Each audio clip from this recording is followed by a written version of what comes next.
Ինչպես նապաստակն ամուսնացավ։ Լատիշական հեքիաթ։ Մի անգամ նապաստակը մտածում է, որ եթե ինքը ամուսնացած լիներ, ապա ապրելը կհեշտանար։ Շատ էր հավանում նա մի գյուղացու աղջկա, և նապաստակը առաջին խնդրում է խնամախոսության գնալ։ Բայց աղջիկը առաջին պատասխանում է. Չէ, ես նապաստակի հետ չեմ ամուսնանա։ Ինչու՞,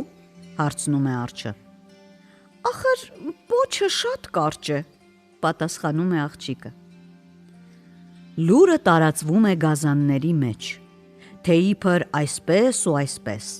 Գյուղացու աղջիկը նապաստակին չի ուզում, որովհետև նրա պոչը կարճ է։ Այդ լուրը հասնում է նաև գայլին։ Եթե գյուղացու աղջիկը նապաստակին չի ուզում, որովհետև նրա պոչը կարճ է, ուրեմն ինձ կուզի, իմ պոչը երկար է, որոշում է գայլը։ Նա էլ է առաջին խնդրում խնամախոսության գնալ, և արջը ասում է գյուղացու աղջկան. Դու իրավացի էիր, նապաստակը քեզ հարմար փեսացու չէր, դե որովհետև նրա պոչը կարճ է։ Ես մի ուրիշ փեսացու գիտեմ, որի պոչը շատ երկար է։ Ո՞վ է նա, հարցնում է աղջիկը։ Գայլը, նա մեր աղան է, և պոչն էլ երկար, կամուսնանաս նրա հետ։ Այո, կամուսնանամ, համաձայնվում է աղջիկը, հաճույքով կամուսնանամ այդպիսի աղայի հետ։ Արջը գայլին հաղորդում է, որ հարսնացուն համաձայն է։ Գայլը ուրախանում է և խոստանում մեծ խնջույք սարքել։ Որոշում են հարսանիքը գյուղացու տանն անել, դե որպեսզի բոլորը տեսնեն, թե ինչ գեղեցկուհի հարսնացու ունի գայլը։ Հարսանիքի օրը գայլը գնում է նապաստակին խնջույքի հրավիրելու և տեսնում է նապաստակին անկողնում պառկած։ Կգաս իմ հարսանիքին, ասում է գայլը։ Չէ, չեմ կարող, պատասխանում է նապաստակը։ Երեկ այնքան շատ կաղամբ ու գազար եմ կերել, որ այսօր փորս ցավում է։ Առանց քեզ հարսանիք չի լինի, տխրում է գայլը։ Էլ որտեղից քեզ նման պարող գտնեմ։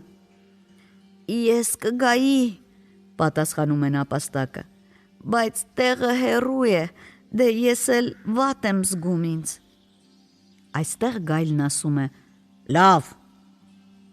ինձ վրա թամբ ու սանձ դիր և հեծիր,